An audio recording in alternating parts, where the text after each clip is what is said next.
Yo, what's up guys? You're back with your man TechNick, your go-to guy for videos on the latest tech.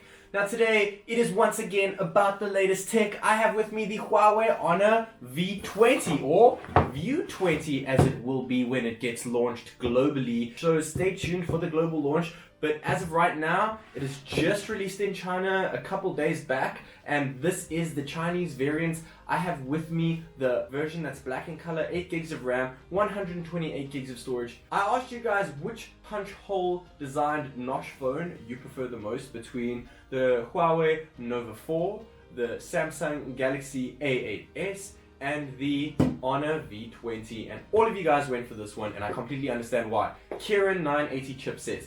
In the Huawei Nova 4, you only have a Kirin 970, and in the Samsung Galaxy A8s, you have a mid-ranged Snapdragon 710 chip in it. So, we have the Honor V20 with us, guys. Without further ado, let's go. We are gonna start unboxing this guy and see what is included in the box. I am extremely excited to see what is happening under the hood. Okay, so let's see what is in the box. That aside, we have a neat little pin over here. And we have a case over here. So here's the case. It is just a silicone case right over there. Just I really hate these stupid cases. I'm gonna have to get a new one, but at least they include something. USB Type-C charging port over there. There we go. Now the signature on a move like they started with the Magic 2 is the purple inside. You can see over there again, purple inside the Type A and the Type C over there. And then we have the 22.5 watt Huawei SuperCharge. Now this is not the 40 watt SuperCharge fast charging you see in the Mate 20 Pro or that you see in the Honor Magic 2 that I recently did a review on. This is exactly the same as the charger used for the Huawei Mate 20. Not the Pro, just the Mate 20. So it's still fast charging, and it will be fast charging a 4000 milliampere battery. That is enormous. So we've got all those goodies and jazzes aside. Let's get to the phone itself, guys. Let's start with the back over here. The black color variant. There's also the blue color variant, but I don't like the blue versions of the Honor phones because the blue wraps around the sides and you actually see them in the front. It kind of takes away from the bezel-less design when you have a different color throwing into the front there. Seen this in a phone. This is a first for any smartphone. That is true signature for the V design now. They are allowed to call their phone the V20. There's the fingerprint cutout at the top, so it's not under the screen like the others, but these are still the best performers at the moment. Then we have a flash over here, and the world's first 48 megapixel camera on a smartphone. The bump of this one is a bit bigger to its friend over here, you can see over there, but this is a TOF 3D lens over here next to it. This is supposed to take depth effects to another level. I'll bring you guys that in the full review, but 48 megapixels, my goodness, has AI vision as well. So this is a 48 megapixel AI vision smart camera. So that's it for the back here, guys. Now if I look at the side, this is actually aluminium. This is really solid. So at the bottom here we have a single firing speaker and we have a USB Type-C port. Then on the left side it's clean, we just have the SIM tray over here, and at the top over here we have a headphone jack.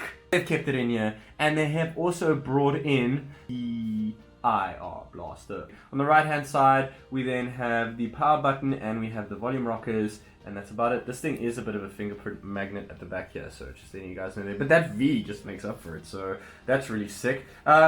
At the top here, I'm not sure if you guys can see that, but there is a 25 megapixel selfie cam, which is embedded in the screen. There is no notch, there is no pop-up, there is no slider. This is an all-display LCD display. Sorry guys, it is LCD, but the only reason it is LCD is because they could not drill through an AMOLED panel. So they could drill through the LCD and there's 18 layers of screen here. So only the bottom 2 layers have been drilled here. So this is amazing to say the least that they have actually pulled this off. The Galaxy A8s and the Huawei Nova 4 have done it as well, but this is the smallest, 4.5 millimeters in diameter. See, there is the chin over there, guys. It's pretty much the same as all the other chins that have released with their bezel-less phone. Look at that! Does that seem odd to you? Maybe there'll be a nano SD card that you can throw in here from Huawei, but there is no micro SD, so whether you get the 64 gig or 128 gig, that is what you're limited to. Look at that screen though, guys. This is not an AMOLED panel, but look at those colors. This is incredible to say the least. These colors are just crazy punchy. I mean, for an LCD screen, I guess this IPS panel is just doing things that many of them don't. And it's probably because of all the layers under the main display here for that little camera at the top. And this thing is really starting to warm my heart up here, guys. I think that I'm going to get used to this pretty quick. This is running on Magic 2.0, which is the same as EMUI 9.0, which is the same running on the Huawei Mate 20, Mate 20 Pro, Mate 20X, and the Honor Magic 2 that I have reviewed recently for you guys. I think that this is a better implementation of an all-screen design. That little camera dot there doesn't really bug me too much, though. I guess in the full review, I'll have to get on that when it comes to entertainment, watching movies and playing games, if that actually bothers me or not. So moving on from that, let's go to the settings and let's quickly see how the facial recognition works. Okay, all is sorted. Let's test this out. 3, 2, 1. Oh my god. Straight in. Straight in. Guys, I don't know if this is quicker than the OnePlus 6T's facial recognition, but I mean, I've got it right here for you guys. Let's test it out. 1, 2, 3. Okay, I actually don't know. I think that the Honor is faster, guys. The Honor is faster than the OnePlus, and they are known for facial recognition speeds. This is ridiculously fast. There's no in-display fingerprint sensor here to keep the costs down. There is one at the back there, so let's quickly test out the speed of that. It's so damn fast. You know what? Sometimes I honestly miss a back fingerprint reader, and I'm currently still using the Galaxy Note 9, and I have been using the other phones with in-display fingerprint readers, but I still think that this is the fastest, most efficient, and best way of unlocking your phone. Take a moment, 48 megapixels. 48!